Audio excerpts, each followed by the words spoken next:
Buen viernes, queridos alumnos. Les habla su profesora y directora Bárbara Núñez, quien en conjunto con la profesora Paulina Valladares hemos elaborado esta audio clase. En la audio clase de hoy vamos a hacer una revisión del solucionario de la guía de ejercitación número 3 de lenguaje y comunicación para primer nivel medio, equivalente a primer y segundo nivel medio de educación regular. En este solucionario vamos a revisar la guía, que esta era una guía de ejercitación, de reforzamiento de la primera audioclase. Ambos, tanto la audioclase como la guía, son un refuerzo para revisar el gran contenido, gran unidad del texto expositivo, que es el contenido con el que estamos trabajando. Recuerden que cuando hablamos de texto expositivo nos referimos a un tipo de texto que tiene como finalidad entregar información de manera clara y objetiva. Estos textos pueden ser variados. Algunos de ellos pueden ser noticias, otros pueden ser instrucciones o también textos de carácter científico. Esta guía, la guía de ejercitación número 3, estaba compuesta por dos partes. Primero teníamos un ítem de comprensión lectora y luego un ítem de preguntas.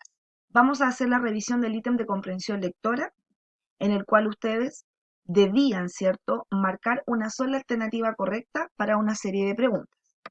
El ítem de comprensión lectora estaba compuesto por un texto, que es el texto que ustedes están viendo aquí, ¿ya?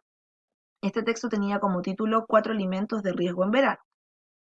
Luego venía una pequeña introducción, sí, en la que aparecía mencionada también una persona, y luego aparecían estos alimentos agrupados en 4 grupos: carnes, pescados y mariscos, huevos y ensaladas de frutas y verduras. En este texto se nos explica cuál es la manipulación ideal que deben tener estos alimentos para no producir enfermedades en verano. Vamos con la primera pregunta. La primera pregunta es: ¿quién es Claudia Rojas? Habían 4 alternativas y la alternativa correcta en este caso era D, una nutricionista. ¿Por qué? Porque dentro del texto aparece de manera explícita que Claudia Rojas es una nutricionista. Pregunta número 2. Según el texto, ¿qué tienen en común los 4 alimentos mencionados? La alternativa correcta era B, deben tener una adecuada refrigeración, porque dentro de todo el texto se hace mucho hincapié con el tema de la refrigeración. Pregunta número 3. Había una oración en la que ustedes debían sustituir la palabra mezcla por una de las 4 alternativas. Dentro de este contexto, la alternativa correcta era la alternativa D, combinación. ¿Por qué? Porque la frase dice: las altas temperaturas del verano y ciertos alimentos que no cuentan con una correcta manipulación pueden ser una mezcla enemiga para la salud. Esa mezcla era la unión, ¿cierto?, de las altas temperaturas y la mala manipulación. Por lo tanto, esa combinación, ¿cierto?, de tener temperaturas muy altas en verano y una mala manipulación de alimentos podía producir, ¿cierto?, enfermedades. Es por eso que dentro de este contexto la palabra más cercana a mezcla es combinación. Pregunta número 4. Cuando se vuelven más riesgosos los alimentos mencionados en el texto, la alternativa correcta era A, cuando han sido mal manipulados. Y esa idea está atravesando todo el texto de manera constante. Pregunta número 5. Según el texto, ¿cuál de los alimentos causa hepatitis A? Escriba su respuesta a continuación. De acuerdo al texto, los alimentos que causan hepatitis A son pescados y mariscos. Eso también está de manera explícita, clarita dentro del texto. Vamos a revisar ahora el ítem de preguntas. La indicación decía: responda en su cuaderno a las siguientes preguntas. Pregunta número 1. De acuerdo a lo reforzado el día lunes, pensando, ¿cierto?, que ese día lunes nosotros subimos la materia en la audio clase, ¿cuál es el propósito de los textos expositivos? El propósito de los textos expositivos es entregarnos información de manera clara. Y eso, chiquillos, ustedes lo tienen que tener, pero así, aprendérselo súper bien, porque es pregunta-respuesta. O sea, si cuando volvamos a clase yo les digo: chiquillos, ¿cuál es la finalidad de los textos expositivos? Ustedes tienen que decir: profe, entregar información. Ya, porque es la gran finalidad. Eso no se les tiene que olvidar. Número 2. ¿Qué tipos de textos expositivos ha leído alguna vez? Menciónelos. Yo en esa audio clase les mencioné varios tipos de textos. Por eso puse algunos de los que estaban mencionados. Algunos de los textos que ustedes podían mencionar son noticias de diarios, instructivos o textos de revistas científicas. ¿Por qué? Porque recuerden que todos estos tipos de textos buscan informarnos, ¿sí? Entregarnos información respecto de un tema en particular.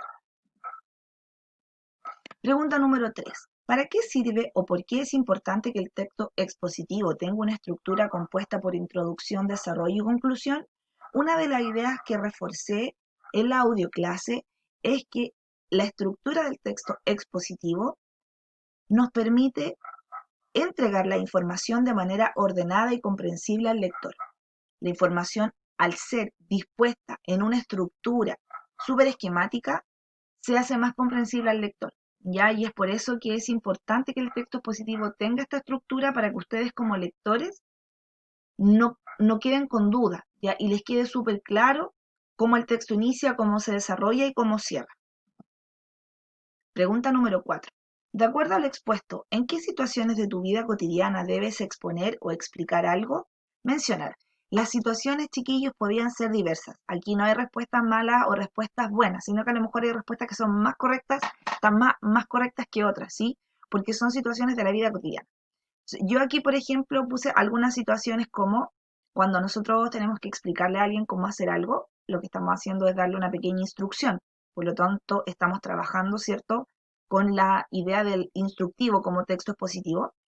Y ahí yo puse, por ejemplo, cuando le queremos enseñar a alguien a hacer panqueques. Otra situación puede ser cuando nosotros narramos una situación de la que fuimos testigos o cuando le damos descripciones a alguien para que pueda llegar a algún lugar.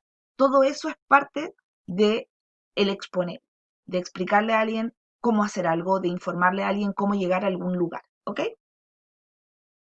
5. ¿Qué se hace en la conclusión del texto expositivo? En la conclusión del texto expositivo, lo que se hace es una breve síntesis de lo expuesto en el texto. Recuerden que todo lo que estamos revisando ahora lo vimos en la audioclase, pero además ustedes lo tienen en su guía de materia. Quiero aparte aprovechar este minuto para enviarle un mensaje a todos, decirles que espero que estén muy bien, que junto con la profesora Paulina esperamos volver a encontrarnos pronto en la sala de clases, en la medida también de que las condiciones sean más seguras. Espero que estén todos muy bien de salud junto a sus familias y seres queridos en casa. Y también decirles que si les ha costado avanzar con la guía, no pasa nada, no pasa nada. Todo lo vamos a retomar una vez que volvamos a clases, que traten de estar tranquilos. Hoy día es muy importante estar tranquilos en casa, que nuestra cabeza también descanse un poco. Así que traten de ir avanzando en la medida que puedan, ¿ya? Y no se olviden que tenemos nuestro correo electrónico habilitado para poder recibir sus trabajos. Pueden tomar una fotito del trabajo y enviarla, ¿ok? Les mando un abrazo grande con mucho cariño, espero que estén muy bien y bueno, van a seguir escuchando nuestra voz, a lo mejor después vamos a grabar algunos videos para que podamos interactuar, para que nos vean, así que les deseo un súper buen viernes, un súper buen fin de semana, un abrazo grande chiquillos y nos vemos pronto. Cariños de parte mío y de la profe Paulina.